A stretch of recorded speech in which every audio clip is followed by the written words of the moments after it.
In a world crying out for a top 10 show,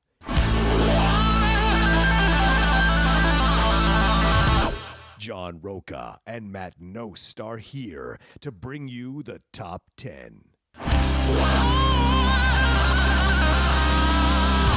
Brought to you by the Schmoes Know.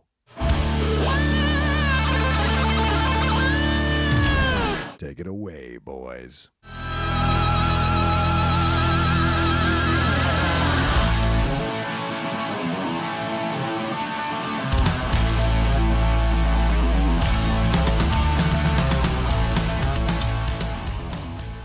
All right, welcome everybody to this week's The Top 10 show. I'm John Roca. I am Matt Nost. And this is one that we kind of kicked around a bunch of topics for this particular episode, and then you suggested, or I don't know if you suggested the movie, or I sent you the movies that were coming, and then you were like, "What about this?" And yeah, what about this? Yes, the other topic we had, I was finding too difficult a time of like, oh, man, there's a lot of movies that people consider in this, because when we set the idea, I started thinking, like all these. The topics that we have coming up, I can instantly spark, okay, this one right. probably make it. Right. And on the previous topic, I was like, oh, shit. It was a lot of that. And eventually my wife and I were driving back from San Diego at one point, and I was like, hey, this is our topic.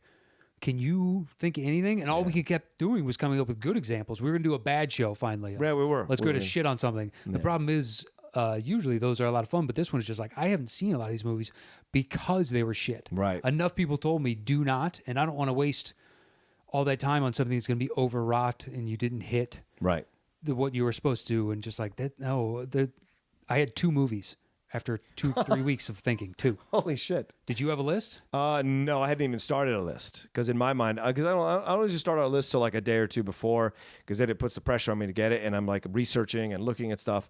And so for me, this was something that I agree with you though. When I revisited the topic after you texted me, I was like, I can't think of any. And the fact that I couldn't think of more than maybe 2 or 3 is a sign for me that like, oh shit, like maybe you're right. Well, maybe it's not the best topic. Then I started looking up other people's topics, their lists, and be like, I haven't seen 9 of their top 10. Right. And for good reason. For a reason, right? Yeah. Exactly. I was stopped enough times to be like, it's not good. Yeah. Like, okay, I'm not going to waste, my life is too precious to have wasted on this. Whereas I've watched enough bad superhero or animated or action movies or comedy sequels or all that stuff, just because they're 90 minutes and it's easy. And some of these movies were pushing 3 hours and stuff, and you're like, I can't do it. I'm sorry. I can't do it. Don't ask me to do it. So anyway, for the release of T2 in 3D this week. In 3D? It's a bunch of limited releases. The big releases weren't that great, so we're going to do Arnie. Yep, top 10 Arnold Schwarzenegger films. Why not? The Governor himself. Yeah, that's right. I wrote a column about him on the tracking board, just celebrating his 70th and talking about how he's still culturally relevant, even though he hasn't had a hit film as a lead in like 3 decades. It's still amazing how he's still somewhat relevant. Oh, I give you into the 90s, 2 decades. 2 decades, I guess. Well, 91 is the last one, True Lies. So that's like 26 years ago. I got to look this up. Keep talking. Look it up. I got to look this up. I mean, unless you're going to give me Last Action, which I will not allow the conversation to go Last Action Hero. That is not a guess hit what? film. John, that is number 2 on my list. Well, we should stop now. That is not a hit film in any way, shape, or form, but 91 is the last lead film that made money that was considered a blockbuster by Arnie. Wow. Okay, hold on. I'm pulling up the one that I was thinking of. Yeah, yep. right. Okay. You're right. Yep. Yeah. Wow. Yeah, that's what I'm saying. That's why I wrote the column, because I was like, what would I write about to celebrate him? And then I looked at it. I was like, oh my God, this is a perfect way in. The fact that he's still relevant even after all this time. That is impressive. Yeah. I did not think it had been that long. Mm-hmm. He stays in our public consciousness. Tremendously relevant amount of time. Yeah. For a guy that we've all agreed has been putting out shit for 25 years. Yeah, I know, pretty much. I mean, I liked Last Stand for what it was. I liked Sabotage for what it was. They're over the top. Right. Well, The Last Stand was for sure. Right. Sabotage is that's a dirty ass gritty film that David Ayer directed, who did Suicide Squad and did Fury, didn't he? Fury and End of Watch. So, when he nails it, it's really good stuff. And so, yeah, I mean, Sabotage is a insane film. But yeah, that was the point. So so when Matt suggested it, I was like, oh, this is perfect. It's perfect timing. And we haven't done, I don't know if remember if we've done a top 10 Schwarzenegger films. We haven't. We haven't, huh? Well, we've only done a handful of actors, and Okay. Arnold is not one And of them. Arnold's never been so one we've of never talked. Now, we've talked about some of these movies Of course, before. of course, of course. It's impossible not to, given Right. the number of topics we've done. Yeah. We've hit on some Arnold classics. Right. But never just an entire show dedicated to him. Yeah. So, yeah, this should be fun. We'll Yeah. end up talking about a couple movies that we haven't before, which is nice, which is, Which is surprising nice. given how long these movies have been existing in our minds. Yeah, yeah. Especially some of them. It was a little tough to pick a top 10. It was a little tough to pick a top 10, not because there were so many choices. More like, do I really consider this a top 10 Schwarzenegger film? And it's like, well, with the dearth of other choices, I guess I have to put this on. And so, like the last two, like the first two or three on my list at the bottom are personal choices. Yeah. Personal choices. Well, that's what I think it is. My last two are that. Yeah. Just like of the milieu of mediocre to bad to terrible. Vehicles that Yes. you were in. Yeah. These are the ones that I prefer. Right. There's a bunch to choose from. They did not make my list. Didn't even make. Actually, the first 10 movies I wrote out are the 10 that made it on my list. God damn. That's the exact same thing I for don't have me. an 11th on there. I have no honorable mentions. I went right down his IMDb and I just wrote down, okay, that's in the discussion. And I got to 10 and I'm like, that's literally for me. There's 10. There's 10. Now, the order of which is entirely subjective. This is going to be fun. Yeah. In that way, yes. I think we're going to have 6 to 8 Yeah, probably. that are the same. Right. It's the 2 to 3 of these, what pick your poison era. That's going to be the battle. Yeah. Yeah. So anyway, the way the show works. Yeah, tell him that. Once John and I set the topic, we go our separate ways and we create individual lists. We show back up here. I do my bottom 3. He does his bottom 3. I do my next 2. He does his next 2. Then we trade one apiece. Once we've revealed our personal top 10 lists, we combine and create the shows between the two of us. Boom. It was decent. All right, fine. You nailed it last week. I did. And you did say you were going to maybe stumble this week, so More than likely. there we go. It's inevitable that it will happen. All right. Can't be perfect every time. LeBron didn't win the title every year. Hey, what are you going to do? So once again, of the shit, Yes. my number 10, Yes. End of Days. Oh, come on. Exactly. Oh. I'm gonna do this for your 10. Probably true. All right, yes, go ahead. Go ahead. It's just for some reason I like the idea of Arnold taking on the devil. Oh, man. Just I the- like the idea. Yeah, the I didn't perfect like the foil. execution. Kevin Pollak is good in it. Yeah, Gabriel Pollak is. Byrne. Byrne is the devil. I can't remember who is it. Who's the female? Is it I don't Winona know. Ryder? Is it? Is it who's no? It's the woman that went off onto the Mentalist, and she was also on The Cutting Edge, the movie. Moira Kelly? I can't remember her name. Is that her name? I don't know. She was on The Mentalist as the female lead detective that Okay. dealt with the actual mentalist. All right. I gonna believe take a it was look. her. I'm going to take a look. But go ahead. Yeah. I just- Robin Tunney. Robin okay. Tunney. Right. I have actually seen this movie probably like 6-7 times. Wow. Because it was on repeat on some pay channel back in the day. Oh. And it's one of those of it was on for 6 months or some ridiculous long amount of time because the rights were so cheap because the demand was so low. Right. So they just had it. And it was on a lot, and I ended up seeing it a bunch. So it has a soft spot. Now I can rewatch it because I've watched it. Fair. So that's better than a lot of his other shit of, I saw that. Yeah. I don't ever need to see Collateral Damage again. No. Or Sixth Day. Yeah, Sixth Day I don't need to see again. Or Eraser. Yeah. Eraser I those do are not. terrible. There's a bunch of those where just like, No, I wanted this to be good because I saw the trailer. I was like, "Oh, this is good. This is an interesting take." But then Arnold has that line where he's like, "You think you've seen that? You think you're the devil? You never seen my bad days or whatever he says." And I'm just like, "Ooh, he's the devil, fuckface. You're just a human being. You're just a human being." but Arnold is known for that. yeah, but that's the devil. Like, it's other humans he was known for that, or even in Total Recall, there's this kind of space aliens type stuff. But like with fucking the devil, If you're going to take on the devil, come on. you're going to cast one of two different types. Sure. An Arnold type that's just going to outmuscle the devil. Sure. Or a thinker type that's going to, catch him in a scheme. Right, like devil's advocate. Yeah. Like Keanu, yeah. You're only going to catch the devil one of two ways. That's a good It seems like the scheming would actually be because the devil is more low-key Exactly. than he is a big, monolithic force of like aggression, Right. at least in movies. But I buy if you're going to cast somebody, because now they would go to like Vin Diesel. And Yes. it wouldn't work as well for me. That's true. Because I buy Arnie in that role better. You think you've seen some bad days. Exactly. Yeah, it'd be that. Yeah, exactly. You ever seen a clip of Vin Diesel run? It's unsettling. It is very unsettling. That's why they don't show it. in movies. Someone told me about it months ago. I didn't even know it was a thing. And then I found a quick clip on YouTube and I just died laughing. I was like, oh my God, how did you get to adulthood? How did other kids not make fun of you so much that you changed the way you ran? Well, that's why he has a film where he just rides in a car the whole time. It's a series, rather. It's like, Phoebe running on Friends, except he doesn't go wild. It's just another, like, you chose a really weird way to run. Yeah. This is a strange. He runs with a wide berth. That's for sure.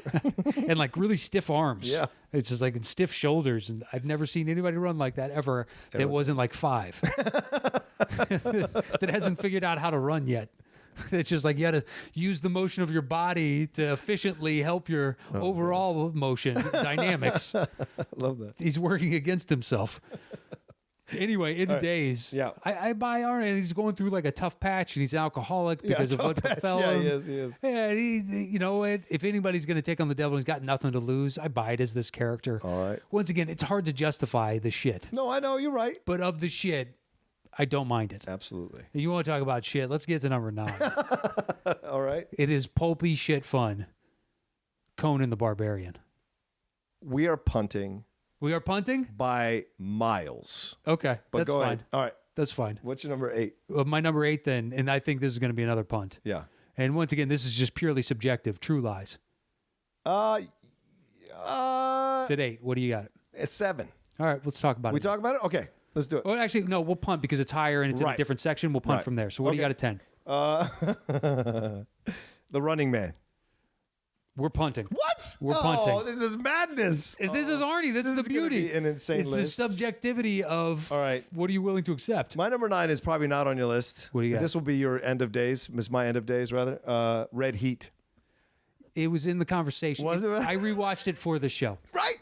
I rewatched it for the show. It's not too bad, is it? It's not awful. Yeah. It's not awful. There are worse that he did in that time period. Yes, there are. There's one in particular that probably is going to make your list that people love, and I don't get it. Interesting. I love Arnie in this time period, and I just never have liked that movie. Wow. We'll get this to should it. be interesting. I love little nuggets like that. Yeah, so number 9. Red Heat. Listen, it should not work by any stretch of the imagination. A Chicago cop like Jim Belushi, and then Schwarzenegger playing this Russian guy, especially at the time, like it was like, what, 89 or 88, something like that, I think it was. Like it was. Yeah, even to me, it's almost an 86-7. Right. And so it's like, it's that time where you have the Cold War going on, you have these issues.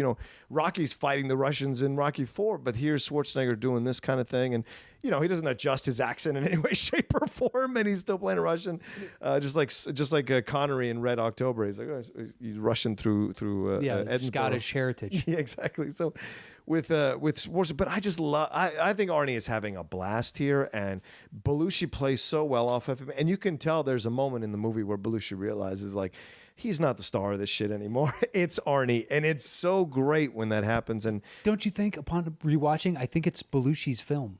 You think it's Belushi's film? I think he has, because Arnie kind of, I don't know, he doesn't, like, he is the presence in every frame. Yeah. But I think Belushi comes in with such an energy that he steals the focus of the scenes that he's in. Oh, God. So for me, like, that's why I was like, the movie as a whole was okay. Yeah. But now to me, it's like before I thought it was an Arnold film. And now upon rewatching, I'll be like, it's kind of a both of theirs. And I think Belushi is the more energetic force in his scenes. Well, I don't know if I 100% agree, because I really just enjoy the things they have him do, and Belushi can get on my nerves sometimes. Oh, yeah. So America agrees. yeah, right. But like that Turkish bath scene in the beginning. Oh my God! Why is every dude in Russia jacked? There's all supposed to be steel workers that work for the mob or something, but they're all just obscene, and they're working out in the bath. Yeah, in the bath. What? At a Turkish bath, like a Russian bath? It saves time. I've seen Rounders. I don't remember in the Russian bath, guys with torches and old cobblestone just doing curls. You didn't see Torturo in there doing curls? Yeah. It's like, okay. It's very homoerotic. Yeah, true. Yeah, topless girls 80s. For no reason. Right. It's good old 80s film. That's the 80s. But I enjoy him in the film so much. And yeah, you might be right that it might be Jim's film, but I still enjoy Arnold's story in the film, and his, because he makes Jim like realize some things too. And then of course Jim makes Arnold realize some things. And it's that classic, like, mismatched buddy cop thing.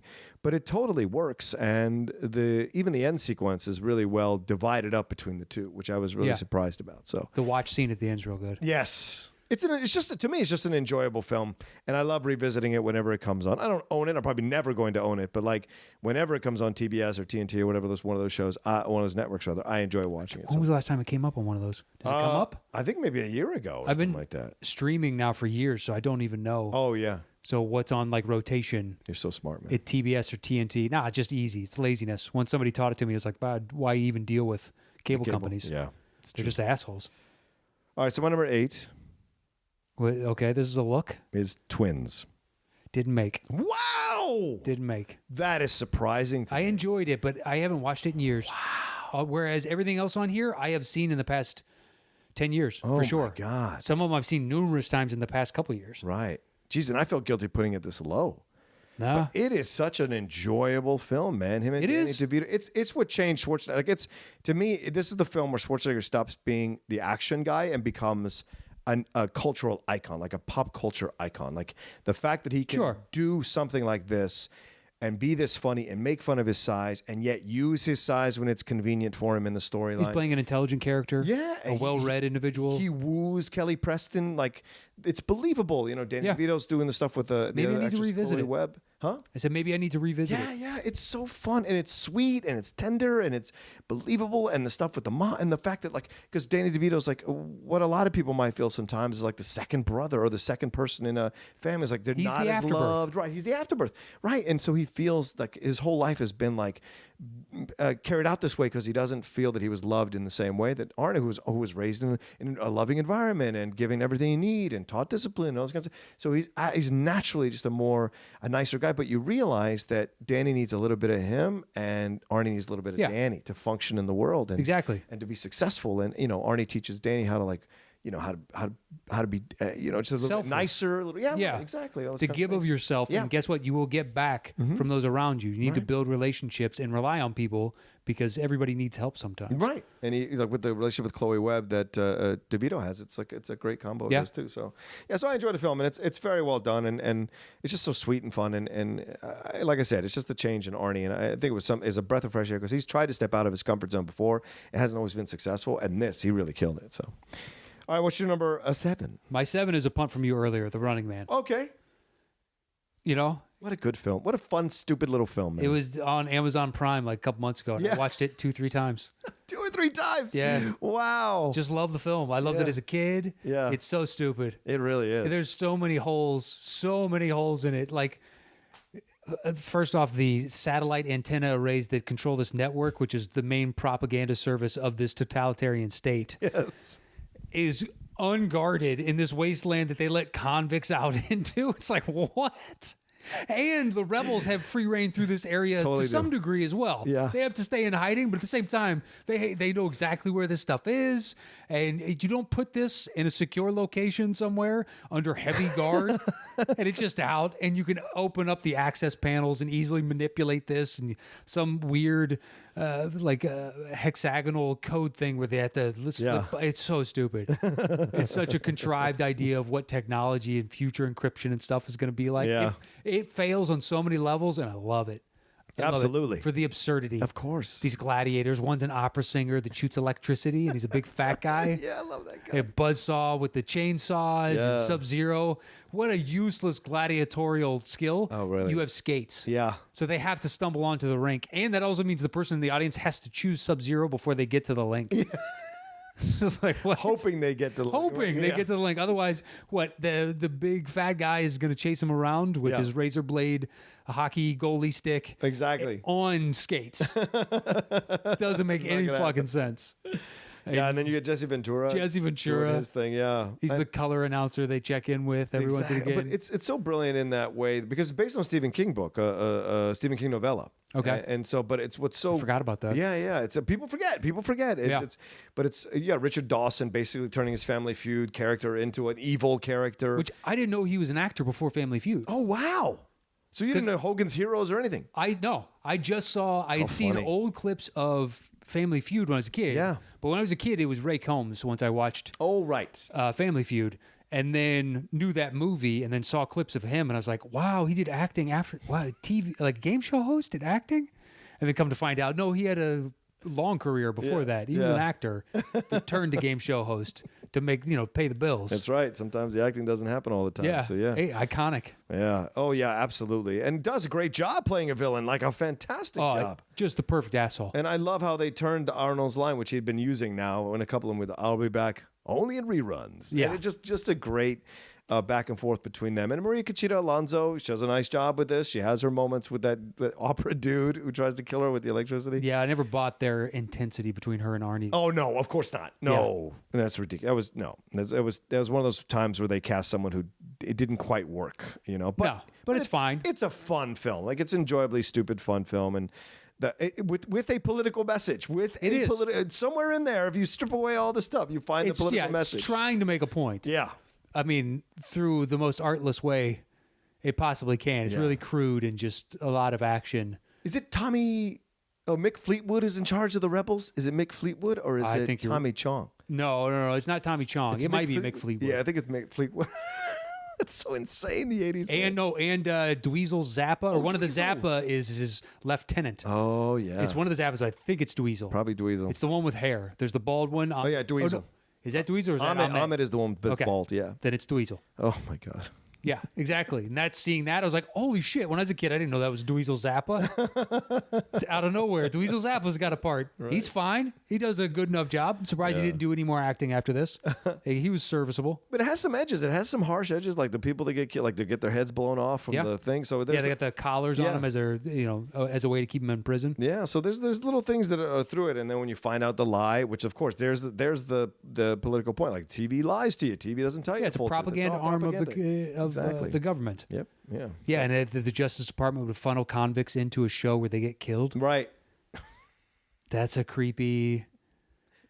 If you escape, you get to go free. Is that better than the death chair? Are we really that far away? The electric chair? Are we really that far away with the reality show as president? Oh, they suspended lethal injection. Oh.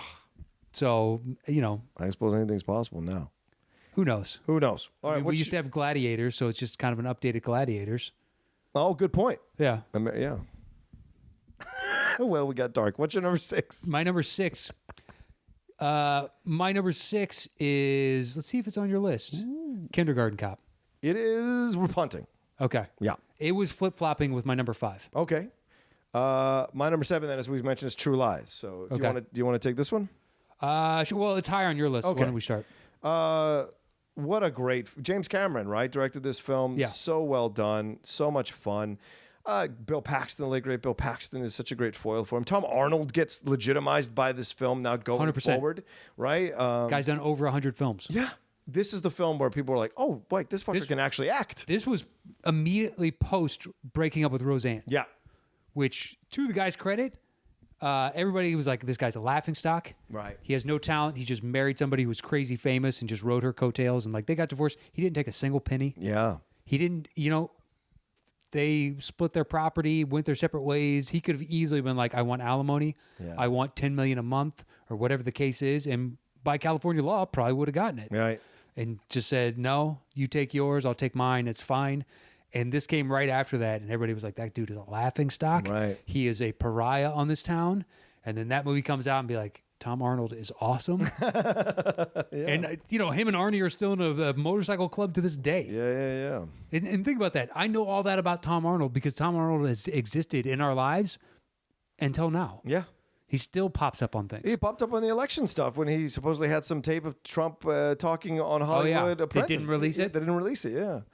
But so to me, I just enjoy it's the last gasp of Arnold, like the best of Arnold, and right before he kind of goes into a bunch of crappy films, and you see the magic that he still has playing a dad, I know some people can complain it's a little bit racist with the Arab terrorists or whatever, but that's the time, that's what we were doing, we're figuring that all out, so given enough time, you can do that to probably. Yeah, anything. A ton of movies. Exactly. In 100 years, we're going to look back and think something else was different. Right. Why? How could you make a movie like this? Be like, well, we just didn't think of it like that exactly. at the time. Exactly. And so, but it's and the twists and turns that happen in Jamie Lee Curtis one last gasp of her like doing a little more sexy stuff that Bill she'd done in the Paxton was 80s. great. Yeah, Bill Paxton was great. And so I just enjoy the whole process of the film and how it twists and turns. And then he realizes like, oh yeah, I have been spending too much time at the job. Yeah, neglected my wife and my family. Exactly. And she just wants some excitement in her life, and I can understand that because I have a ton of excitement. Right. So it makes sense to me because her life would be dull and dreary, and she just wanted to escape. Yeah. And whenever you're there, you're more like a buddy than you are like some sensual being to her, something that she's attracted to. You're just kind of, somebody there to help pay the bills and wash dishes and stuff like that. It's such an interesting and I would say revolutionary way to go, because most of the times in films when the husband is being cheated on and finds out, it's like murder or death or beat up. And though he fucks with Paxton a lot, and she doesn't, I don't think she ever physically sleeps with Paxton, but she encourages the possibility. Like they both encourage the possibility. So he accepts his role in the situation and he does do the man thing and embarrass Bill Paxton, fuck with him and stuff. But in the end, he also realizes, hey, my wife, I should have been there for her. I should have done more. And that's an interesting thing to shove into this like super action film, to shove actually some actual heart and emotion into the movie.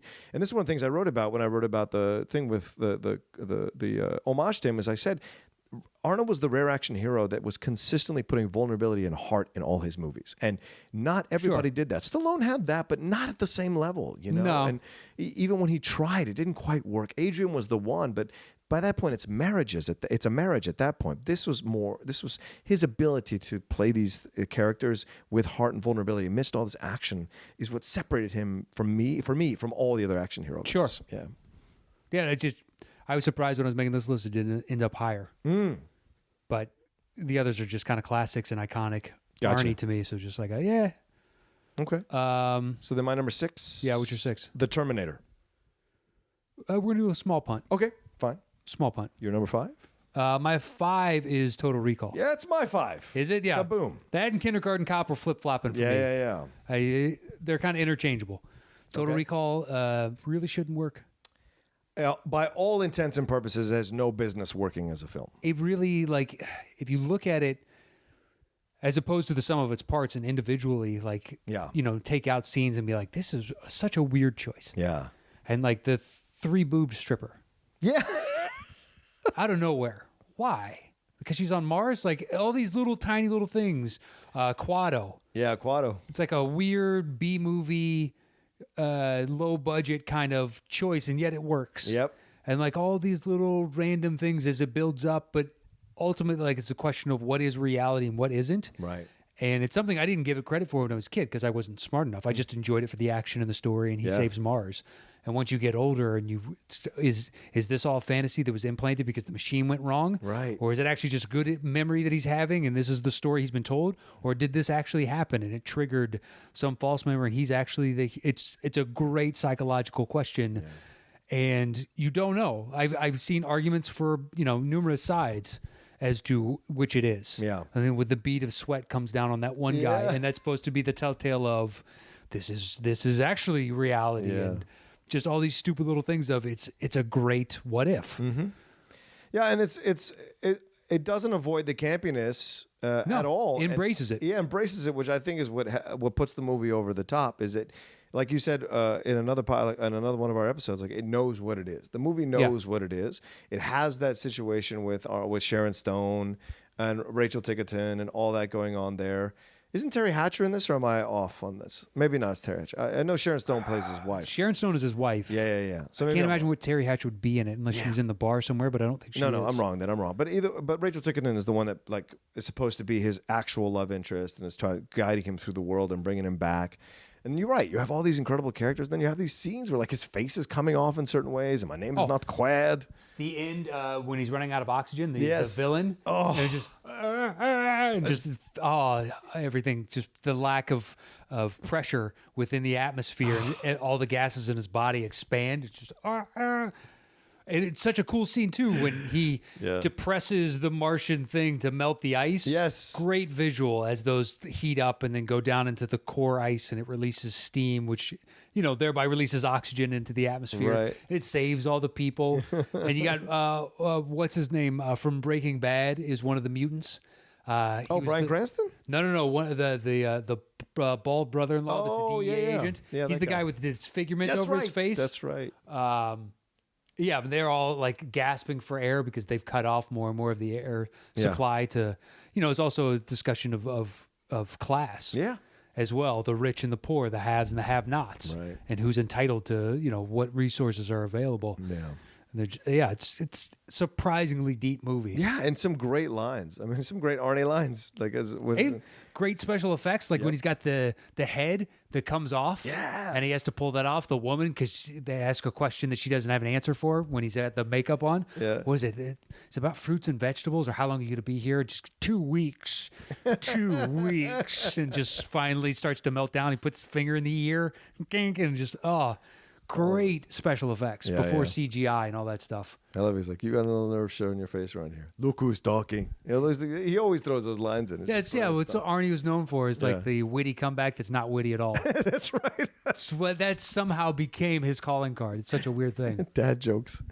All right, so that was number what? Our 5. Yeah. All right, what's your number 4? My 4 is Terminator. Okay, so you punt from there. Okay, cool. Yeah. Go ahead. Up a couple. James Cameron again. Just what made Arnold. Yeah, absolutely. Yeah. Guy that does not have to speak and just controls a scene. Yeah. This menacing terror that comes right in, and you believe it 100%. It's so strange to think that his first choice was OJ. What? For Terminator? Wow. His first choice was OJ. Holy shit. Yeah. Now, it's weird, to think OJ in that movie, when OJ was in movies. Yeah. And now to look back all these years later and go, OJ as a killer, this unstoppable force that's out killing women that are named Sarah Connor. Oh, exactly. that's unsettling. Can you imagine how creepy that movie would be? There's now? no franchise. There's definitely no Hell franchise. no. There is no franchise. That movie dies after the first one. Yeah. Although you don't need OJ to speak all that much. Still. I know. You're not gonna make clones of OJ consistently throughout. Can you imagine that? Because they would have gotten out 2 before. Yeah, 2 before all that shit happened. Yeah, God, that's crazy. Yeah. But I rewatched it again the other night. It was on like Showtime or Cinemax, like late at night, and I was just flipping channels. I'm like, oh fuck, I haven't seen this in forever, and it's still a really good '80s film. It is. It is absolutely an '80s film. So you give it that kind of like understanding. Yeah. But Linda Hamilton is actually damn attractive in this. And Michael Biehn, they have a real chemistry. Yeah, exactly. Yeah, there's something that they explore. And that's the thing is like, I'm not trying to say anything negative. Like Linda Hamilton, as this thing goes forward, like in the second one, she's like a hardcore person. It's another ball game, right? But in this, she's still soft and kind of vulnerable and dealing with shit. And like she's still a normal person. She's still a normal person, right? And she's like, so the waitress, and like when she realizes that what Michael Bihn's been telling her is the truth, when she sees the Sarah Connor news, like all of that, like you see her progression through the film, and that's what makes the film so well. And Arnie is ruthless. My God, I know he's unsettlingly ruthless through the whole movie. The only thing that holds it back is some of the effects. Sure. Because the story and all that, the tension that they create, the action when they don't have to rely on the special effects as much. Is impeccable. It still holds up, and it's still great to this day. Yeah. That's the only time when you're saying before it's an 80s film. You have to take that caveat in of there are going to be moments where you're going to see through the artifice of this. Yeah, it's impossible. They did the best they could, and it's impressive for its time, given the budget as well. Yeah. You have to take those into account and understand that movie making hasn't always been we have a $100 million CGI budget. Yeah. Which that would have had more than likely now, or some ridiculous budget where they can make it look believable. It's true. And they still do an excellent job at numerous times when they're doing a blending of practical effects and the actor, and Arnold himself. Yeah. But yeah, it's just an excellent movie. Yeah. It really holds up surprisingly well. And it's pulse, like when they use the term pulse pounding, this is what they mean. This is that kind of film that is constantly moving, constantly going. Yeah. And you have Paul Winfield as the detective is like not believing anything that's coming across his desk. Why would you? Yeah, it's true. Why would you? Why would you? Yeah, exactly. A cybernetic organism has come back to assassinate Sarah Connors. Okay. I'm all about in it. Los Angeles? How many crazies come in every day? Fuck, every hour, man. Yeah, dude. I mean, how many crazy homeless people have you met in this town? Yeah, true. Very true. We have a hell of a homeless problem here. Oh, yeah. There's something like 50,000 people in Los Angeles County are homeless, living on the streets. Yeah. And it's starting, you're seeing this tent city starting to pop up all over the place now. Oh, yeah. They can't control it anymore. And so much so that like there are certain sections now driving on the highway. If you go the 5 where it meets the 710, right off on the side there's usually 4 to like 8 tents in that area. Just like homeless people squatting over there because it's this big patch of open land that nobody uses. Right. Okay. And there's tons of businesses and whatnot, so they can get whatever they need in that area. Yep. And just like there's a homeless problem in this town. So as a police officer, you run into crazy all the time here. Yeah. So if a crazy person came in and was like, this is happening, you'd be like, oh, okay. Sure. When are the aliens getting here to stop this cybernetic organism from the future? Yeah, and she doesn't believe him quickly, which I think a lesser movie would have made her do that. She takes her time, and I think that's what really anchors the movie is that we're figuring this out as she's figuring this out. Yeah, even as we're watching, because a film like this really hadn't been done before in this kind of style, this kind of way. Sure, and so we're on her journey as well. So when she's asking the therapist, like, "Is he crazy? Is he crazy?" and he's like, "We're here to find that out. We'll find out." You have this whole thing where she's trying to use all these institutions of her life to establish the fact that she's not insane. Yeah. Right? That what she's hearing from this guy is the insane stuff, not what her life is, which is that she's going to give birth to the leader of the revolution against the machines. Exactly. But first, before that, he can be the leader of revolution. There needs to be an extinction level event. Right. In the form of machines taking over and nuking out their only threat, which is us. Which is going to happen. Which is a great story. Yes, it is. Absolutely. Yeah, it's you. If they could somehow hybridize apes and computers, that's John's biggest fear right there. I'm just going to kill myself. Computer apes taking over the world. There's no way I'm sticking around for that. Nope. No thanks. We won't be here. You don't think so? No. By the time AI is strong enough. You didn't hear about that? The 2 AIs? Yeah. They made up their own language. Motherfucker, they made up their own language, Matt. They had to shut them down. I agree. We're going to die. And guess what we did? We literally pulled the plug. Yes. Done. You don't think they remember that we pulled the plug on them? Problem solved. Erase the hard drive. Oh, my God. We have power of creation still. We can manage this. His famous last words. I realize. I remember that. It only takes one asshole to make an AI that can't be stopped before they unleash it on us. Like put it on the internet, and it takes over all our computers and uses that raw processing power to shut down whatever the hell it wants to. Sure, I guess that could happen. Right. I don't foresee it happening anytime soon, but who knows? I can't wait till we're doing the top 10 show. Callers are on our necks because the AI like our show, and they have us just fucking slaves in their camp, making us do the top 10. We're still alive, baby. I don't want to be. We're still alive. Plus, there's fewer people, so we get whatever food we want. There's no traffic. You know what I mean? We can go live at the beach. We don't have to pay rent anymore. There's no kind of life. There's no mortgages. There's no kind of life. Yeah, it's not bad. There are worse ways to live. I suppose there are. I'm just saying, if they killed off everybody else, I would prefer to have everybody else still here, but true. It's not bad that I'm still here. I'm going to find the positive in this turd bowl. I'll be honest with you. When I read that story, I almost threw the computer at the wall. Like just out of fear. It's like, wait, they came with their own language? Ah! And just like almost threw it against the wall. Because that's, we always think we're the top of the food chain, man. Once that AI thing figured, we're fucking done. We're electricity. We're a farm for them. That's it. Well, no, we're not. That's we're where a food source. The Matrix falls apart. Fucking We're Matrix. an inefficient battery. You think so? Yes, it doesn't make sense. We don't generate enough body heat for them unless they're going to tap into the electrical impulses from our spinal cords. Well, that's why they have 6 million of us, so we can generate the body heat. It would take so many more people. You got to assume. Well, if they're going to be in charge of the whole world. I just don't see it happening. Yeah, but then you got to think all the resources, time, energy, and effort it took into making those pods and all that shit. True. How does this pay off? Like, this is one of those investments of the first 100 years we're losing money. It's like the tech bubble. Eventually we'll make money. We'll keep throwing money at the problem now, but one day, guys, we'll turn this into a profitable business somehow. Somehow. I just don't foresee it happening. They still need us. All right. If you say so. Yeah. Now, if we create a bunch of solar panels and stuff like that, clean energy could lead to that because then they have access to free energy. See, you would make me feel better, and then you made me feel well, worse. if they still had to mine for it and all that stuff, it makes it a more difficult proposition. Not impossible. Right. But once again, then think further down lines. If they can create themselves and make their own machines, then they can figure out any problem, and then we're fucked. Then we're fucked. then we're fucked. Mm-hmm. If they can do that, then we can't stop them. Nope. All right. What was that yours? That was my number 4. So my number 4 is Predator. Punting. Woo-hoo-hoo-hoo. Punting. Wow. All right. So what's your number 3? My number 3. Please tell me this made your list.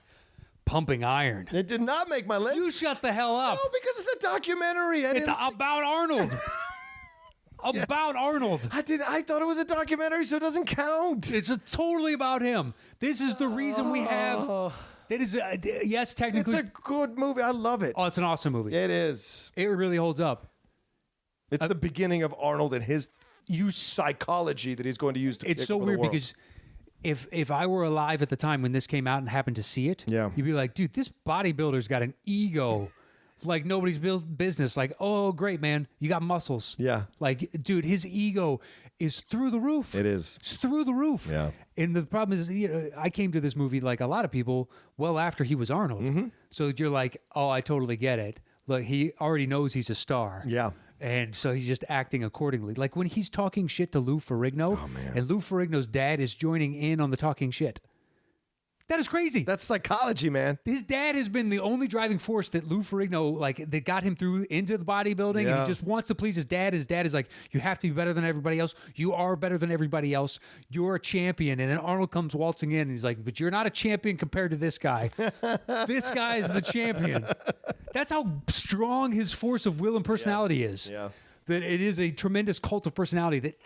That's what sells me on the movie. Of this isn't scripted. Yeah. This is real life. And that's how strong and magnetic he was, that a father betrays his son to the son. Like they're getting ready to go into a competition and he's talking shit to his own son. Yeah. It's madness. It is nuts. Yeah. It is absolutely fascinating as a character study. It is the ultimate in people watching because in no way, this is long before like the real worlds or whatnot. So people are uneducated about how they could be edited in a certain way and given a certain light. So this is Arnold thinking he's putting his best foot forward. Oh, yeah. At all times. Yeah, and he is messing, like even with Franco Columbo, who is like his best friend in the movie. Intimidating him. He's intimidating him the whole time. So he's going to let him get close enough, but not good enough to beat him. Yeah. I'll help you, but not 100%. And like people coming up to him in the gym and like asking him how to pose. And there's one where it's two guys and one guy comes over to him and Arnold's more than happy to act like the world's leading authority on the best ways to pose.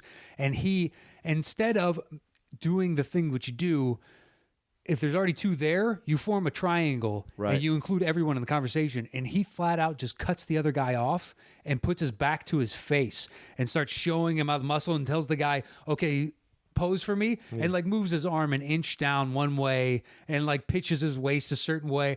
And it's the most absurd of realities. But this is an actual interaction that happened. And the guy was awestruck by Arnold because he's also a bodybuilder, this weird sub-genre of human existence that most people did not know existed. It's true. It is. Yeah. Just like a weird, like I've driven past that Gold's Gym a thousand times. I got a friend that lives a block away down in Venice.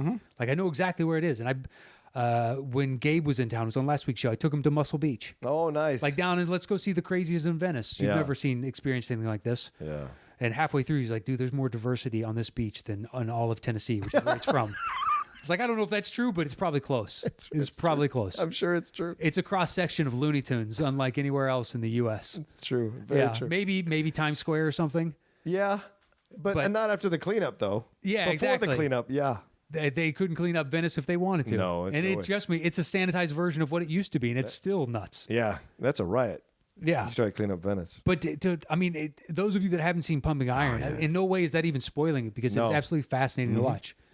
And I've seen other documentaries since that are trying to replicate like bigger, faster, stronger. Yes. Yeah. Which is excellent in its own right, but it doesn't exist without Pumping Iron.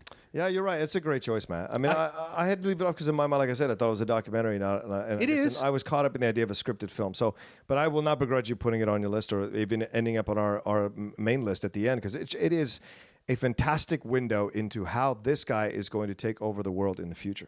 You see him already. You see these are developed techniques. These are not techniques he's developing through the film. No, this is life. This is already the way he has achieved the success that he's achieved. This is the kind of approach he's had to everybody mentality. Yeah. Some people are just born with this force of will to achieve things, and it seems to come naturally to them. What we strive so hard to fake in public, it is very natural for him to be the way he is. Like I think Tom Cruise is that way too. That force of personality that you think, oh, this is cheesy, but this is how he is. Just like he never turns this off. Just like Schwarzenegger never turns off. That's why he's so successful in just about everything he did. Sure, and so there are other moments where he's had to pay the price for this kind of personality, especially when he got into politics or when he got into the situation with Maria. But like for the most part, this is a guy at this time in his life. It's a window into this guy's life at this time. Like just as he is about to win his third Olympia and he's about to become this like fantastically well-known name, you see all the things that he's going to be using in the future in his interviews and his interactions.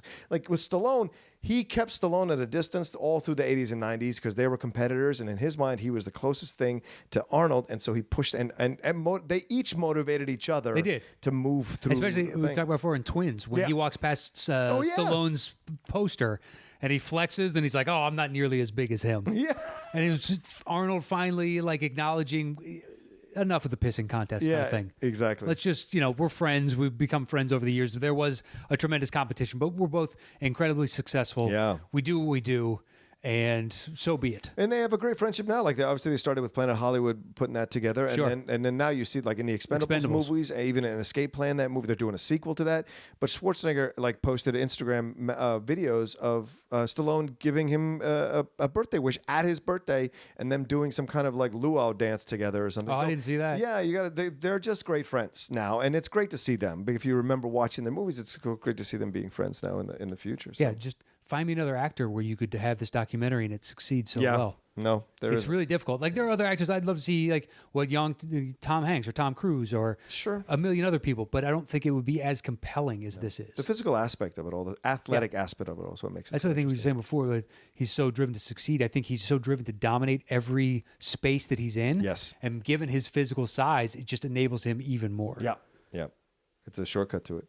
My number 3 is Kindergarten Cop. Okay. So that's where it was a punt from there. Totally worthwhile. Yeah, I love this film, man. Just so much fun, so much joy. It's like in the 50s on Rotten Tomatoes, something like that. I don't understand that. No. That makes no sense to me. No. There is no one I know who doesn't like this movie or hasn't enjoyed this movie when they watched it.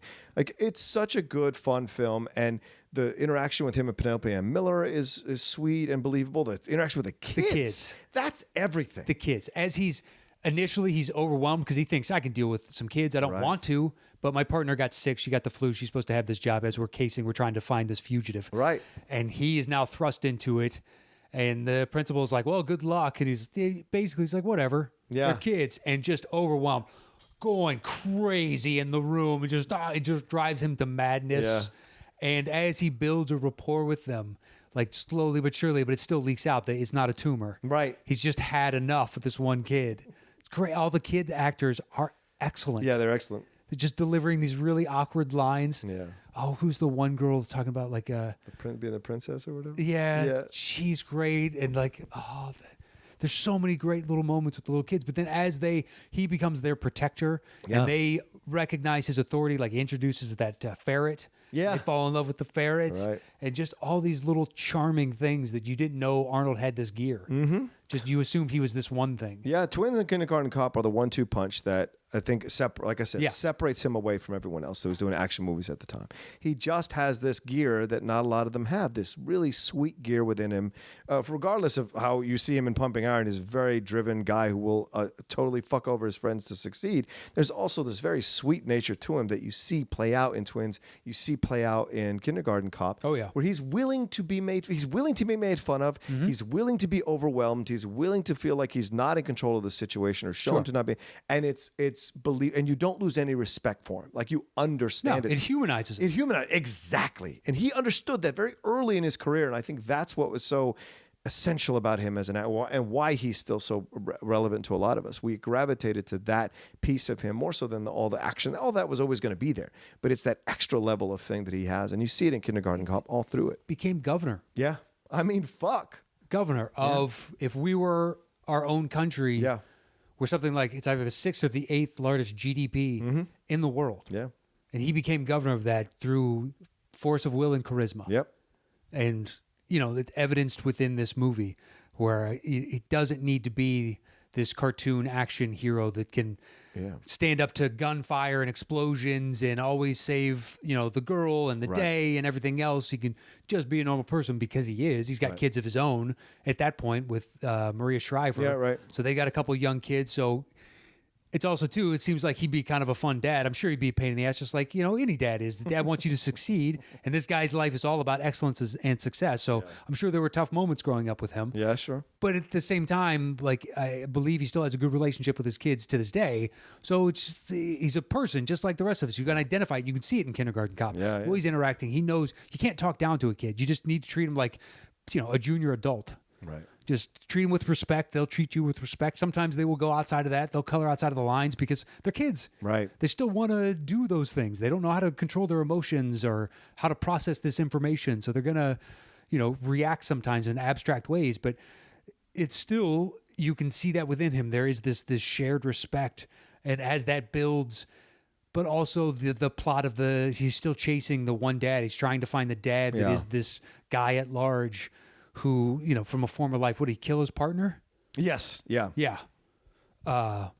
And that driving storyline and how that builds and the climax on that is completely earned and worthwhile. Absolutely. And the relationship he develops with Penelope and Miller, I think, is really important. And her kid. And her kid, yeah, exactly. But what's so great also is like what we said earlier, like what's so great about these movies also is like when he has these kinds of things that he has to learn from, like he learns from the kids about how to be different, like how to be a little bit softer touch, how to do this or that, right? Because he's kind of a brusque guy when he comes in there to be in control of the kids. And the kids learn from him how effective discipline can be, how important it is, and how like it ends up working out for them in the long run. So like they learn off each other, and that's what develops the love and the connection with them. So that when he is protecting them at the end, you are legitimately cheering for him, like inside, to make sure that that all the kids are safe from this attacker, and B, the specific kid, Penelope Ann Miller's kid, who he has developed a relationship with to a degree, is saved from her crazy ex-husband or convict, whatever he was, that guy. So it's like the fugitive rather. And so all of that just built, and it wouldn't be effective without him being able to carry it through these scenes and really build the layers of his performance up to the end. So sure. I love that. Yeah. All right. So what's your number 2? My number 2 is a punt from you earlier. Oh, which is Predator. Wow. Number 2. Kaboom. It's the best of his 80s action films. Yes. I'll agree with that to a degree. Okay, sure. Well, his 80s action films are the reson we have Arnold in our lives to this day. Mm-hmm. So the best of his 80s actions is only eclipsed for me by one other film, which we'll get to. Yes. But that thing is endlessly rewatchable to me. Yeah. Endlessly. Yeah. It doesn't fail for me. Like, so much so, I don't mind Predator 2. I liked Predators. Predators was interesting. Yeah. Predator 2, I don't mind. Okay. I don't mind. All right. Solely because Arnie in the first one is so good that you could keep doing this story. I wish he would have come back for it. Yeah. And he's the only guy in the world that has experience with having beaten one of these. Right. And there's another one back trying to, get revenge or some shit. The rumors were that they were trying to get him to play Lawrence Fishburne character in Predators. That he was going to be the guy still hiding out on the planet. Oh, that makes sense. Yeah. That makes sense. I'm glad they didn't. Yeah. But he was Lawrence Fishburne was great. He did a nice job, yeah. Yeah. As a guy who's been there being hunted for all these years, it would turn you mad. Yeah. Yeah, but within this, I mean, just it's the first time, like with the heat vision, it's such an ominous way to visualize terror for an audience. Yeah. You see that and you're like, oh, you can't hide. Yeah. You hide behind that plant, doesn't matter. You're giving off a heat signature and you can be found anywhere. And when he drops down into the mud and he realizes the mud cooled off his heat signature, so he just blended into the background. Right. Such a great thing because you can't rely on that character to truly outsmart. No. He is a brute. He's a hammer. Yeah. And the world is a nail. And that's what we use him for. He's a smart hammer. Yeah. But he's still a hammer. He's still a hammer. Yeah. So that's what we as a government use him for. Yeah. Hey, here's a nail. Go hammer it. Right. This is your job. And he's very effective at it. So to out mentally duel an enemy like this is a perfect way to stumble upon it. Yeah. Oh, I get it. I'm covered in mud and that cools me off. Right. That's how he sees me. He sees me not with vision, but through heat. Right. Perfect. Yeah. Because maybe he's accustomed to night vision at this point or other aspects, so the concept isn't novel to him. Yeah. And like setting up booby traps and whatnot. He'll see a weapon coming, but he may not see this trap fall or this bear catch or whatever the hell they are. Mm-hmm. Like all these great little Boy Scout type of ways to take out a predator. Yeah. Somebody that's there to hunt him. I've always loved this movie. Scared the shit out of me the first time I saw it. Oh yeah, that Predator is no joke, and that sound, whatever that sound he makes, it's unsettling as hell. How great is the CGI? It's reflective mirror, and now we've replicated things like that. Yep. And to think that in 10 years you could have planes with that, like military Sure. planes that just reflect the world around them. It happens in Spider-Man: Homecoming when the Stark's plane goes in the air. Oh, yeah. It has the reflective stuff, so it takes on the look. It looks like the city. Yeah. It doesn't look like there's a plane in the air at all. And the cast is great with Carl Weathers and all the other Jesse actors. Ventura. Jesse Ventura, all the other actors in there, like Indian guy or Native American guys, like, I ain't got time to bleed, those kinds of things. Like, or we're all gonna die. We're all gonna die. And all those. Yeah, I think it's Ventura says I ain't got time who's to bleed. the bald guy? Oh, Bill Duke, the black guy. Yeah. So, or George Duke. It's either Bill Duke or George, one of those guys. But anyway, it's such a great cast for this kind of film. Shane Black wrote it. Yeah. John McTiernan directed, who did Die Hard. So there's a lot to enjoy about the film, and you're absolutely right, Matt. It is rewatchable to the nth degree. Yeah, and I can start at any point. You start at any point and enjoy it to the end. And Schwarzenegger does a great job of just like kind of being this cocky guy in this situation, and then seeing people die around him, and then having to adjust and being able to survive the situation. And you like initially go from being like, how is he going to get out of this, to like, starting. He's got a chance. Yeah, he's got a chance, and then got a chance. you start to buy his logic at how he's doing this. And so it's a fun film, great fun film to explore and enjoy and watch, man. Yeah, because it starts off like every other Arnie 80 action movie.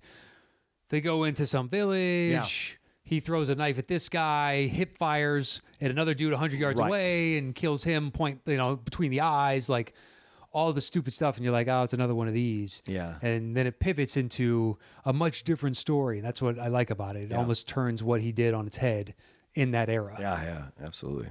All right, so what do you got next? That's my number two. That's your number two. That's my number two. So my number two then is Conan the Barbarian. Okay. Yeah. So then we both don't have one that everybody else is going to be adamant that should be on it. Probably.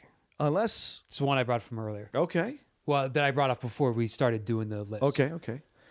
Anyway, Conan. Dude, Conan. That's everything to me. John Milius directed. Oliver Stone wrote the script. This is my number one rewatchable Schwarzenegger film. Absolutely. And that's why I put it so high, because the rewatchability factor is so high for me. I enjoy the fucking shit out of this film. It is everything to me. It is the beginning of Arnold. It is the beginning of Arnold before he does all these other things. Does this A-list action movie of Predator? No. Don't walk me in. I was going to leave that out. I was not going to say anything. His A turn in Predator, headlining that magnificent film with amazing CGI, oh my God. unlike every other bad B-list movie. Yeah, exactly. Anyway, please continue. Okay, as I was saying, he's coming out of Pumping Iron, right, from a couple of years earlier, and then of that's Hercules in New York, and the other one he did with Kirk Douglas, which I can't remember the name of that one. He had like small cameos in this, that, and the other. Yeah, Wasn't it Streets of San Francisco that he had something on? Did he have something on Streets of San Francisco, like the TV show? Yeah. Oh, I don't remember. Maybe I thought that was his crossover with Michael Douglas. Oh, could have been. I think he had he was on an episode of that, and then he had a small part in this. Yeah. But this is the one, man. And it's still revered by so many of us that watched it at a certain time. Kind of like Excalibur is revered. Even with all the cheesiness within Excalibur, there's something about it that's still powerful and really works. And Conan, because of how... And it's so difficult to bring that character to the screen. How many fucking big, muscly guys do you know that can act and play the angst of Conan? There isn't that many. He's not really acting all that much in this movie. Oh, stop it. Of course he is. He's really not. What are you talking about? How many lines do you think he has total? When he falls in love with Sandra Bergman, you buy that romance. Okay. That's acting. Sure, but it's a lot of him standing around with a sword. Like he did a lot of training with swords. No, but he's this is the thing. He's a beast and he's a warrior. But this movie is almost in a way a coming of age film because he's been a slave his whole life. Yeah. He finally gets freed. Parents got killed. Right. Parents got killed. So he has no concept of what the real world. So when he's walking out into the real world, he has to learn all. So everything is a surprise to him. He's almost like a child. Okay. There's a lot of wide-eyed stuff that he experiences. He's like, "What is this?" Like when he has sex with the witch, and then she does all this stuff. He's like, it's all freaky to him. When he's out with Mako or doing all the stuff he's doing, and then his Mongol friend that goes in with the sorcerer, the sorcerer, guy? right. That's Mako. But then his other friend, he's the Mongol raider. Raider. Guy. They develop somebody that would have run out with Genghis Khan. Yeah, right, exactly. Yeah. And they develop a friendship, and they have all of that. I think that's all acting. So he comes into his power at the end of the movie when he beheads who he beheads, and the reason is because the whole movie's been building up to this moment, and it has been him discovering his inner strength, his inner ability to be Conan, to be the barbarian, and that's what gets lost. People are like, oh, it's great action scenes, great lines, sure, but the progression of the characters was what's enjoyable to me over and over and over again, because he finally, in that moment, he makes the decision to get revenge and to take charge of his life, and he's going to be, and it ends so great because there's no like it just goes quiet. Yeah, you can't. And I love that. I do like the way it ends. Yeah. And just like, trust me, there's more stories to come. Yes. This character doesn't end here. Yeah, and he's sitting on the throne like all this. It's great. He's based on a comic book character. Yeah, the Frank Frazella stuff. Yeah. So of course it doesn't end here. And how, this is one tale. This is his origin story. Yeah. How he became this great, magnificent warrior. Too bad Destroyer is so not good. It's a fucking piece of shit, man. So not good. I get mad at that movie because Conan Barbarian is so good to me that when they fuck it up like this, I'm like, you killed an entire what could have been a fantastic franchise. I mean, they're bringing it back supposedly for King Conan, where he's like he's old now and he has to pass the mantle. Oh, really? Because they brought out that one a couple years ago. Yeah. I didn't see it. Yeah, no, it was the Jason Momoa did. It was terrible. Yeah, that's all I heard. Terrible. I was like, I don't need to, because it's lower on my list. I like the movie. I don't have the same reverence, obviously. Yeah. Pardon me, that you have for it. Yeah. But I always liked it. Yeah. I just felt, even as a kid, it's like this could be 20 minutes shorter. Yeah. You could cut out some of the travel log stuff where they're not talking for 10 minutes at a time and just kind of meandering through stuff and be like, I don't know, even now as an adult, I don't know how much this helps with the character development. But it's a great villain too in James Earl Jones. It's great. Such a great villain. And his, horde of people is an interesting, malevolent force. Yeah, the snake pits or cult rather. Yeah. And he's this, how old is he? Is he 1,000 years old? Yeah. Something like that. And then he becomes the snake. You're like, oh, fuck, dude. This is there's that big intense. python. Yeah. Or boa constrictor, whatever it is in the beginning. That thing, for it being that big, is a terrible hunter. Arnie's back to it, has his back to it for like a solid 90 seconds as it wakes up because somehow when he pulled the jewel out, like a piece of moisture dripped down onto his eye. His open eye. So then the iris of his eye then expands to mean he's awake, which is a great way to wake him up. Yeah. But then from there, apparently he was in this slumber, this hibernation period. He's so slow to get him. So Arnie can turn around, recognize what's happening, and then kill him so quickly. He's like, wow, you're pretty terrible. It's your only job in life. I guess maybe because virgins have been sacrificed to him for so long, it's just been easy pickings. Yeah. It happens. Sure.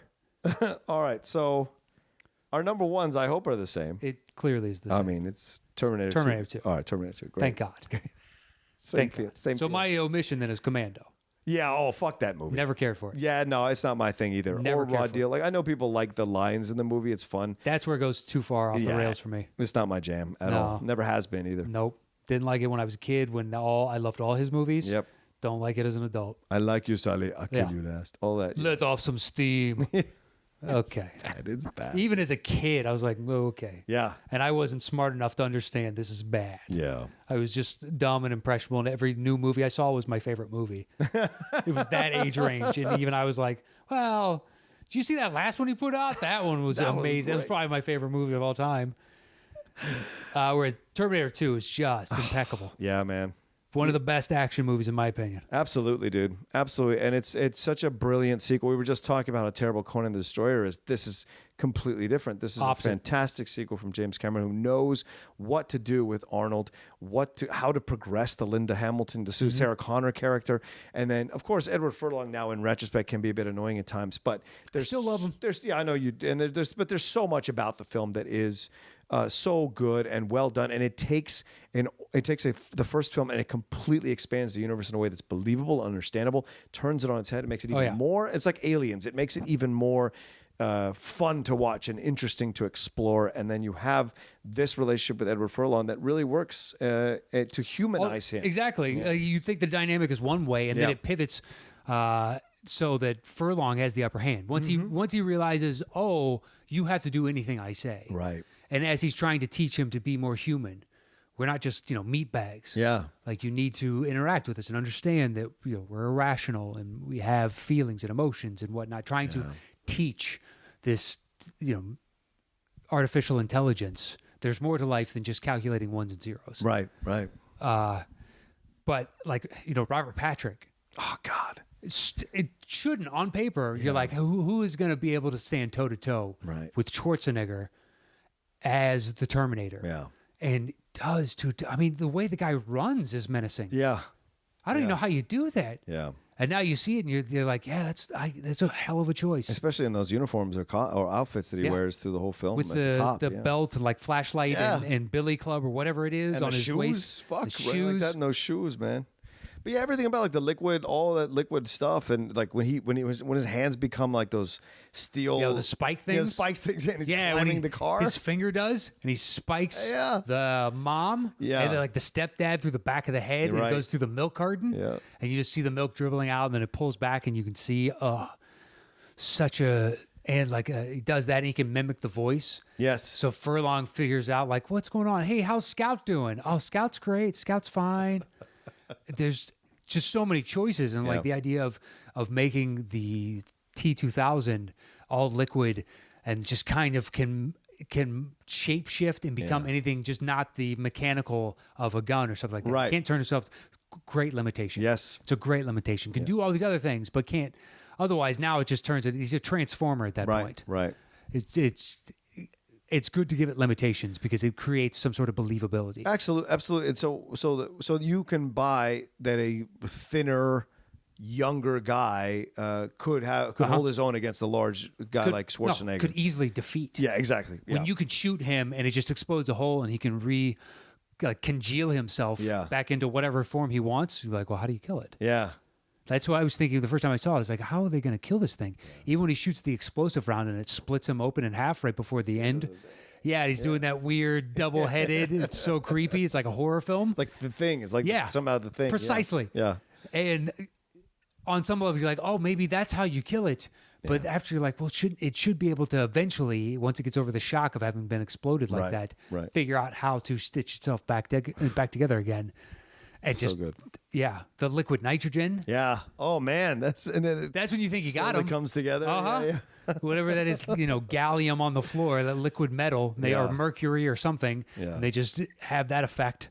And great chase scenes too, like all through the LA river. The river, the basin. The basin with the big truck and him doing that thing that I've never seen that move before with a shotgun. Have you ever searched? Oh yeah, the rotating it to recock it. I've never seen that. No way that's possible, but it's awesome. It was really maybe awesome. It is, but I don't think so. But maybe if you're that strong. What a great way to just whipping it around and be like, why have I never seen that before? Exactly, dude. Maybe because he's a Terminator. Yeah. Do you know where that happened in LA? No, but I've driven by numerous places that look like that's where it happened. Oh yeah, so have I. Buddy of mine's got a house that's on one. Yeah. Up in the valley. Yeah. But it's so much. It's I don't even know if I would call it fun. It's a really just good action film that is dark where it needs to be dark. It is light where it needs to be light. And when it ends in a way that you are surprised by. Like you're absolutely surprised at the sacrifice he makes at the end of the movie because you're like, why would they kill it? Why would they do that? And then you're like, oh, that totally makes sense. There's no other way it can end. Nope, exactly. And it's so emotional that you are feeling feelings for this machine. Yeah. Oh, it's just brilliant, dude. For without the aid of electricity, would just be an inert object. You could say the same for us. But, it's also, too, though, he has to sacrifice because, technically this guy's part of an assembly line. Right. He is an ant. Right. But because you've reprogrammed him and taught him things along the way, he's now a unique ant. You're right. And you want to think, so, it's why you don't name your animals on farms. Mm-hmm. Makes them tougher to kill. It does. That's why don't name the pig or don't name the cow. Eventually we're going to have to kill it and eat it. Yeah. Once you humanize it and give it characteristics, it makes it impossible to do those things, to think of it other than it's a natural human tendency is to find the humanness in other things. Right. That's why we search for faces in like clouds and rocks and whatnot. And trees. Yeah. All kinds of random things, or say like, oh, that animal's acting like, look, it's like a little person. It's like we search for humanity in other things, even where it doesn't exist. We'll contrive it and create it. Of course. We need it. Yeah, we do. But yeah, that when he makes the choice at the end. Yeah. It's heartbreaking. It is. And, and the Little Hamilton switch is just brilliant story writing to have her be that hardcore. And then you find out what she had to put herself through. Makes perfect sense. Yeah, it does. So the Linda Hamilton you saw 4 or 5 years ago in Terminator is a completely different person from this innocent waitress girl you knew. To see what she's this hardcore. But in the storyline, it's like 15 years later. Obviously because he had to grow up and everything. Yeah, and she had to grow into this role as well. Right, exactly. Figure out how to do, like, you can't just find out the world ends and the next day have a weapons cache in the desert somewhere where you've got whatever you need. Well, and this speaks to and this is true. This is what I think speaks to the resiliency of women, man. When they have to do certain things in a maternal way, they will fucking do whatever it takes to protect their child. And she does it. Like, sleeps with these weird fucking guys, puts herself in danger a few times just so she can learn. Probably gets beaten a few times by some of these guys just so she can learn how to train John to be a warrior, to lead the revolution. Yeah. It's just amazing. To learn. With no guarantee that it's going to happen. Yeah. Like, there's no guarantee, right? She's going on the words of a guy who was killed at the end of the last film. She saw the Terminator. She did. So there is the justification of, you think I'm lying? Yes, right. Like, I used to have a joke in my act that never really worked, but I want to travel back in time and have like a portable DVD player. That's how old it was. But now you can just do it on my phone, download some movies, and just tell people, like, this is what happens in the year, blah, blah, blah, blah, blah. Yeah. Show them like Star Wars. Be like, no, this totally, we learn how to fly. And then, because it looks so real. You can go back and you can fuck with people's minds however you wanted to. Absolutely. Interesting premise, terrible joke. Never. It half-assedly worked, and it's one of those I did it like 4 times. It's like, there's no punchlines. Where does this end? It was kind of like I gave up on it. You're like, shit. Where does this end? Yeah. All right. Anything there else? it is. Yeah, No. that's our list. No. If you haven't seen T2, any of these movies, really, especially in our top, 7 to 8. What's your fucking problem? Seriously. Yeah. After that, or 9s, 10s, whatever, bottom of our list, it's choose. It's pick your poison. I know some people are going to be pissed about Commando. I don't even care, though. Oh, please. That's the best part. Please. It's not like we left off Total Recall. That I could understand. Yeah. Not fucking Commando. Yeah, but the badness of that is what makes it. True, exactly. It's where, like, the remake fails. Yes. Oh, man. Because also, too, within Total Recall, because it's such a complex idea, to put this absurdity on top of it helps at least my mind delve into the psychological aspect of it. Whereas if you're making everything too real, I don't know, it just seems less plausible. That's a good point, man. All right, so we definitely have Terminator 2 at number 1. Yeah. What did you have at number 2? I had Predator, and you have Conan. I got that at 9. Yeah, I have Predator 4, so fine. By the terms of the rules of the game. All right. But Conan then next? Yep. Okay. And then I have Pumping Iron, which you don't have. I think Terminator is my next after that at 4. Okay. But then I've got Kindergarten Cop at 6. So do you have Terminator? I have Kindergarten Cop at 3. Okay, Kindergarten Cop it is. Okay. And then Terminator? Sure, yeah. I have that at 6. You have it at where? Terminator 4. Okay, yeah, that makes sense. All right. All right. I'd like to get Pumping Iron on sometime soon. I'm not saying it has to be the next spot. It is my number 3. That's my only. Okay. What do you have next? What's your Total next Recall? number? At what? At 5. All right, you want to do Total Recall there and you give me Pumping Iron next? Yes, sure. That's fine with me. I think it's a good place for it. 6? Yeah, that's valid. Well, it's 7. Oh, 7. I'm sorry. Still valid. It's all right. I got Running Man next at 7, True Lies at 8, and I think that's the last of our commonality. Okay. I have True Lies at 7. Okay, then so we True put Lies, True Lies there. And then I have Running Man at 10. Well, why don't we do Running Man there, and then what do you have left? Because I've got End of Days, but I already got Pumping Iron on. Yeah, Twins. Okay. I think Twins works there, right? Sure. So True Lies, The Running Man, and Twins? Yep. Oh, done. Nice. I think we were both, did we sacrifice 1 each? Yeah, looks that way. Cool. I had a feeling that's the way it was going to go. I didn't think you'd have Commando, but there's always a chance. Oh, God. I just hate that movie. It's just not good. Nope. I don't get it, too. People, like, revere it. How does Kindergarten Cop have in the 53 percentile or something along those lines? And Commando, I looked it up, 70. It's a 70. 70? 70. That movie's a 20 to me. Yeah. If that. Yeah. Not good. Yeah. So many bad lines. Bad villain, too. Yeah.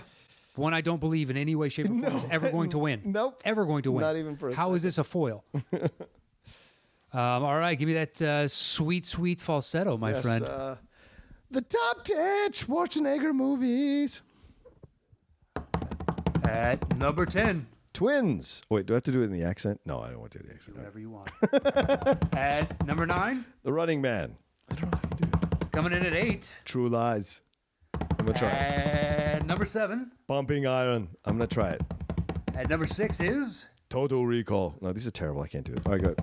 Finally rounding out, starting our top 5 is... The Terminator. At number 4. Kindergarten Cop. In the trace spot. Conan the Barbarian. At number 2. Predator. And finally, our number 1 Arnold Schwarzenegger movie is... Terminator 2. Man, There it is, that's guys. a good list. That is a good list. Yeah. There's a lot of poop out there, though. We're going to get shit for for Schwarzenegger. I know we're going to get shit for not putting Last Action Hero. For some reason, people enjoy that movie. Like fucking Christian even likes that movie, and I do not understand. I wanted to when it came out. Oh, it was so terrible. Mm-hmm. I tried to rewatch it when everybody says like, no, you got to revisit it. I couldn't get 30 minutes into it. I'm like, this is stupid. I did the same thing. I got about 50 minutes in. The villain. Yeah, Charles Dance? Yeah. Yeah. Excellent. Yes, he's great. He is the best part of the movie. Yes. Changing out the context, or I guess, is it glass eye or just contacts? The glass eye, yeah. It's a glass eye, but it was obviously contacts for the actor. Right. But such a stupid little hook, and it works. He is a phenomenal villain. Yep. The rest of the movie does not work in any shape or form. The daughter storyline is so stupid to me. Yeah, it really is. The showing up at the police station with all the eccentric characters, that really could have worked. It fails on every level. It for really me. does, because I thought it was going to be. I thought it was a brilliant decision for him now as an older action hero to go back and make fun of the cliches or expose the cliches for what they were. Kind of like what Eastwood does in Unforgiven, like destroying these tropes of the old West and the cliches of the West. But it doesn't work at all, man. It doesn't work at all. It fails every single time. Yep. It works a little bit better when he gets transposed or taken into our world. Yeah. It works better at that point, like when he shoots at the car and it doesn't automatically explode. Yes. Hits it in the gas tank. Yeah. He's like, what up? The likelihood of that happening is pretty slim. Yeah. Considering the gas tank is not right where the gas can is, or the gas cap, rather. Good point. Yeah. You can't just shoot the gas cap and a spark is somehow going to travel all the way down the tube. Could.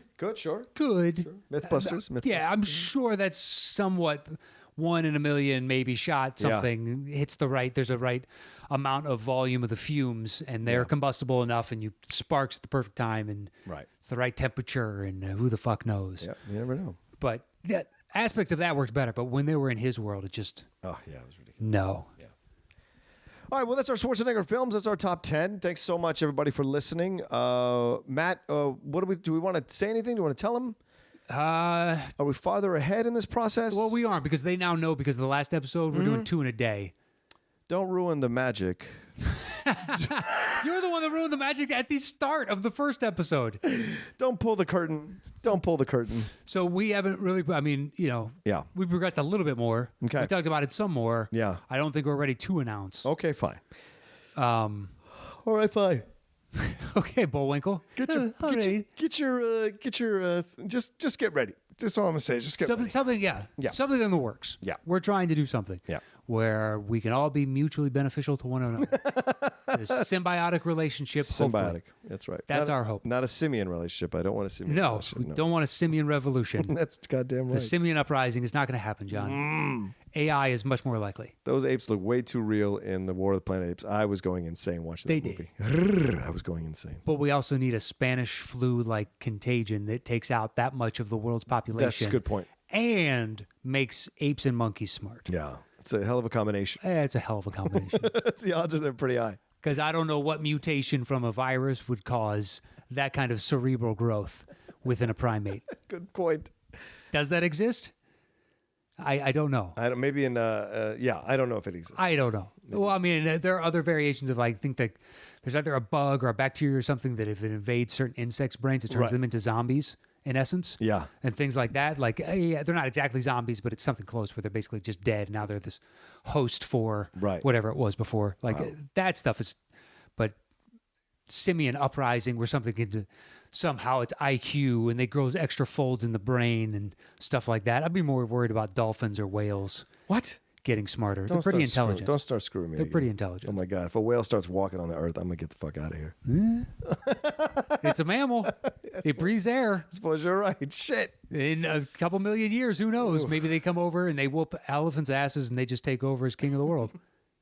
Although they'd be a lot smaller. I mean, gravity's effect is much stronger on land. That's true. That's true on land. Yeah. Smaller whales. So anyway, there we go. There's our tangent for the fucking show. for the end of the show. That's right. Usually happens at the beginning. We jumped right into Arnie. That's right, we did.